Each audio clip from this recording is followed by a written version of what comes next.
Hola amigos.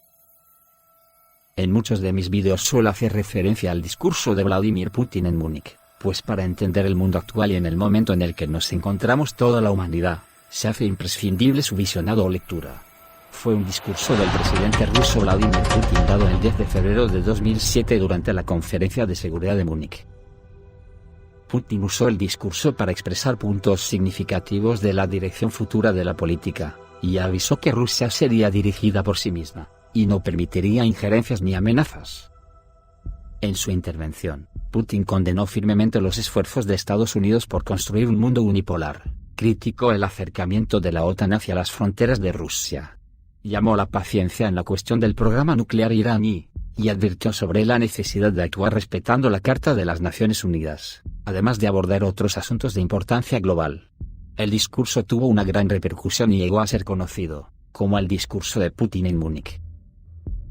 Las advertencias proféticas de Putin marcaron un antes y un después en las relaciones entre Rusia y el mundo transatlántico. El mundo unipolar no es capaz de asegurar la estabilidad mundial, algo de lo que el imperio estaba convencido. De lo contrario, amparado en el triunfalismo de sus prohombres, de esos que les dan premios y títulos por ensalzar el imperialismo neoliberal de Occidente.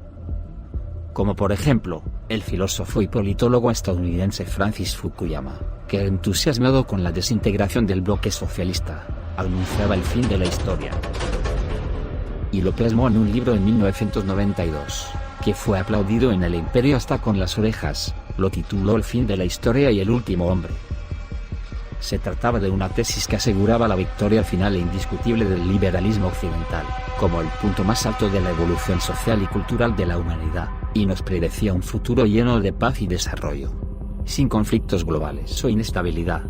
Seguro que Fukuyama no tenía ni idea de la existencia de Putin, ni de que la historia evoluciona a pesar del triunfalismo de los fascistas. Fukuyama en su libro enterró a Marx definitivamente, y dio por finiquitada la lucha de clases, montado a lomos de Estados Unidos y su brazo armado OTAN. Sin embargo, décadas después, ha quedado claro que la supremacía de una nación ante el resto del mundo, lejos de garantizar la estabilidad global, provocó toda una oleada de conflictos y violencia, nunca antes vista después de la Segunda Guerra Mundial, llegando a crear el mundo distópico que hoy conocemos, con la mitad de la humanidad en la indigencia o pobreza extrema. Un mundo en el que ya no tienen sitio mentes como Francis Fukuyama, empeñadas en parar la historia y la lucha de clases, cuando los multimillonarios ya tienen todo el poder económico en sus manos. Por lo tanto, creo que a la humanidad entera le vendría bien analizar el aludido discurso de Vladimir Putin en Múnich, cuya retrospectiva nos hará comprender a todos el actual estado del planeta, y entender por qué Occidente rezuma tanta inquina hacia Putin. Este es el discurso. Muchas gracias, estimada señora Canciller Federal, señor Telchik, señoras y señores. Les agradezco mucho por haberme invitado a participar en esta conferencia tan representativa, en la que se dieron cita políticos, militares, empresarios y expertos de más de 40 países del mundo. El formato de conferencia me permite evitar excesivas ceremonias y la necesidad de utilizar tópicos diplomáticos, agradables al oído, pero huecos. El formato de conferencia me permite decir aquello que yo pienso realmente sobre los problemas de la seguridad internacional. Si mis razonamientos les parecen demasiado polémicos o no muy exactos, pido que no se pongan bravos, pues estamos en una conferencia solamente. Espero que tras 2 o 3 minutos de mi intervención el señor Telchik no encienda la luz roja. Empecemos pues. Es sabido que la problemática de la seguridad internacional es mucho más amplia que el tema de la estabilidad político-militar, porque abarca la estabilidad de la economía mundial, la eliminación de la pobreza, la seguridad económica y el desarrollo del diálogo entre civilizaciones.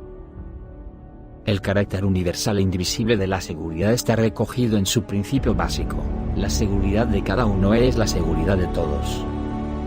Según dijo Franklin Roosevelt pasados unos días desde que fue desencadenada la Segunda Guerra Mundial, la paz quebrantada, no importa dónde, pone en peligro y bajo amenaza al mundo entero. Estas palabras no han perdido su actualidad. Lo viene a confirmar el tema de nuestra conferencia, que está anotado aquí: crisis globales y responsabilidad global. Hace 2 decenios todavía, El mundo estaba escindido en lo ideológico y lo económico. Su seguridad se garantizaba por los inmensos potenciales estratégicos de dos superpotencias. La confrontación global desplazaba a la periferia de las relaciones internacionales y la agenda acuciantes problemas económicos y sociales. Igual que sucede en toda guerra, la fría nos dejó sus minas sin explotar, figuradamente dicho. Me refiero a los criterios ideológicos estereotipados, la política de doble rasero y otros clichés de la mentalidad de la época de bloques. El mundo unipolar que se proponía establecer después de terminada la Guerra Fría tampoco se hizo realidad. La historia de la humanidad conoce, desde luego, períodos de unipolaridad y aspiraciones a alcanzar el dominio mundial. Hubo mucho en la historia de la humanidad. ¿Pero qué es un mundo unipolar? Por mucho que se intente adornar ese término, en la práctica ello tiene solo una significación: existencia de un solo centro del poder, de un solo centro de fuerza y un solo centro de la toma de decisiones. Es el mundo en que hay un solo dueño, un solo soberano. Al fin y al cabo, ello resulta pernicioso no solo para aquellos que se encuentren dentro de los marcos de tal sistema, sino también para el propio soberano, pues ese sistema lo destruye desde dentro. Además, tal estado de cosas no tiene nada que ver con la democracia. Porque la democracia, como es sabido, es el poder de la mayoría, en el que se consideran los intereses y las opiniones de la minoría. Quiero señalar a propósito, que a Rusia, a nosotros, nos intentan aleccionar constantemente, enseñándonos democracia. Pero quienes lo hacen, ellos mismos no muestran muchas ganas de aprender. En mi opinión, el modelo unipolar no solo es inadmisible para el mundo contemporáneo sino que imposible. Y no solamente porque a un líder único en el mundo contemporáneo, precisamente en el contemporáneo, no le van a alcanzar recursos político-militares ni económicos. Sino porque y ello es aún más importante, se trata de un modelo que no puede funcionar por estar carente de la base moral propia de nuestra civilización. Es de señalar, al propio tiempo, que cuanto sucede en nuestro mundo, y solo hace poco empezamos a debatirlo, es consecuencia de los intentos de imponer la concepción del mundo unipolar en los asuntos internacionales. ¿Qué resultado tenemos? Las acciones unilaterales, a menudo ilegítimas, no permitieron solucionar ni un solo problema. Es más, generaron nuevas tragedias humanitarias y nuevos focos de tensión. Juzguen ustedes mismos. No ha disminuido el número de guerras ni el de conflictos locales y regionales. El señor Telchik hizo una mención muy suave de ello. Hoy día en tales conflictos perece no menos gente que antes, y hasta más. Mucho, mucho más. Actualmente estamos observando un empleo hipertrofiado de la fuerza en los asuntos internacionales, un empleo casi desenfrenado de la fuerza militar, lo que sume el mundo en una vorágine de conflictos que estallan uno tras otro. Como resultado, no alcanzan fuerzas para dar solución integral a ninguno. Resulta imposible hallarles soluciones políticas. Somos testigos de un siempre mayor menosprecio a los principios básicos del derecho internacional. Es más, determinadas normas o casi todo un sistema del derecho vigente en un país, en primer lugar en Estados Unidos, ha excedido sus marcos nacionales en todos los campos, en la economía, la política y la esfera humanitaria, y se impone a otros estados. ¿A quién puede gustar tal estado de cosas? En los asuntos internacionales con cada vez mayor frecuencia se observa la aspiración a resolver uno u otro problema partiendo de las consideraciones políticas, de la coyuntura del momento presente. Ello es muy peligroso. En tal situación ya nadie se siente seguro. Quiero subrayarlo, nadie se siente seguro. Nadie se siente protegido ni puede tener firme confianza en el derecho internacional. Tal política actúa, por supuesto, como catalizadora de la carrera armamentista. El dominio del factor fuerza inevitablemente estimula a determinados países a aspirar a poseer un arma de exterminio en masa. Es más, han surgido amenazas que eran conocidas ya antes, pero hoy ya adquieren un carácter global, tales como el terrorismo.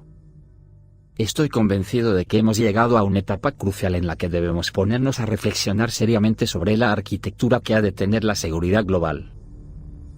Hace falta buscar un equilibrio sensato entre los intereses de todos los sujetos de relaciones internacional, teniendo en cuenta que el paisaje internacional cambia rápidamente debido al dinámico desarrollo de varios estados y regiones.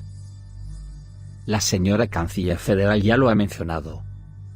Por ejemplo, el Producto Interior Bruto sumario de la India y China, en cuanto a su capacidad adquisitiva paritaria, ya es mayor que el de Estados Unidos. El Producto Interior Bruto de los países del Grupo BRICS, Brasil, Rusia, la India y China, calculado según este mismo principio, excede el Producto Interior Bruto sumario de la Unión Europea. En opinión de expertos, en una perspectiva histórica previsible, ese desnivel irá en aumento. No cabe duda de que el potencial económico de los nuevos centros del crecimiento mundial va a redundar inevitablemente en aumento de su influencia política y fortalecer el carácter multipolar del mundo. En relación con ello, aumentará mucho la importancia de la diplomacia multivectorial. La apertura, la transparencia y el carácter predecible de la política no tienen alternativa. El empleo de la fuerza debe enfocarse como una medida excepcional, análoga a la pena de muerte que sigue existiendo en sistemas judiciales de ciertos estados. Pero hoy día estamos observando que los países en que la pena de muerte no se aplica, ni a los asesinos ni a otros criminales peligrosos aceptan fácilmente participar en unas operaciones militares que difícilmente pueden catalogarse como legítimas. Y es que en tales conflictos no dejan que mueren centenares o miles de personas. Al propio tiempo surge la pregunta: ¿acaso podemos contemplar con indiferencia y apatía los conflictos internos que surgen en determinados países, el proceder de los regímenes autoritarios y el de los tiranos, así como la propagación de armas de exterminio en masa? Esta era la esencia de la pregunta que el estimado señor Lieberman formuló a la Canciller Federal. «Comprendí bien la pregunta de usted», dijo dirigiéndose a Lieberman. «Es una pregunta seria. ¿Podemos mirar con indiferencia a aquello que está sucediendo? Intentaré responder yo también a la pregunta de usted. Desde luego, no debemos hacerlo. Claro que no. ¿Mas tenemos recursos para hacer frente a tales retos? Sí, los tenemos. Baste con recordar la historia reciente. En nuestro país se realizó una transición pacífica hacia la democracia. ¿No es así? Se operó una transformación pacífica del régimen soviético. Un régimen que poseía colosales arsenales, incluida el arma nuclear. ¿Y por qué ahora, siempre que sucede algo, hace falta arrojar bombas y disparar? Parece que en el contexto de ausencia de la amenaza del exterminio mutuo, nos faltan cultura política y respeto a los valores democráticos y al derecho. Estoy convencido de que como el único mecanismo de la toma de decisiones sobre el empleo de la fuerza militar, puede actuar solamente la Carta de las Naciones Unidas. En relación con ello quiero señalar, o entender lo que dijo hace poco nuestro colega, el ministro de Defensa de Italia, o la expresión de él no fue muy correcta. Lo que oí fue lo siguiente, que el empleo de la fuerza puede considerarse legítimo en el caso de si la respectiva decisión fue tomada por OTAN, la Unión Europea o las Naciones Unidas. Si el de veras así lo cree, tenemos distintos pareceres. ¿O lo oí mal? El empleo de la fuerza puede considerarse legítimo si la decisión de hacerlo se tomó en el marco de las Naciones Unidas y en pie de su carta. No se puede suplantar a las Naciones Unidas ni por la OTAN ni por la Unión Europea. Cuando las Naciones Unidas logre aunar realmente las fuerzas de la comunidad mundial, capaces de reaccionar a los acontecimientos que se desarrollen en unos u otros países. Cuando nos liberemos del menosprecio al derecho internacional, entonces la situación podrá cambiar. En caso contrario, solo vamos a tener atolladeros sin salida y multiplicar errores graves. Además, es necesario insistir en que el derecho internacional tenga un carácter universal, tanto en la interpretación como en la aplicación de sus normas. No se debe olvidar que el proceder democrático en la política supone sostener debates y elaborar decisiones con meticulosidad. Estimados señoras y señores, el potencial peligro de la desestabilización de relaciones internacionales está vinculado con un obvio estancamiento que se observa en materia de desarme.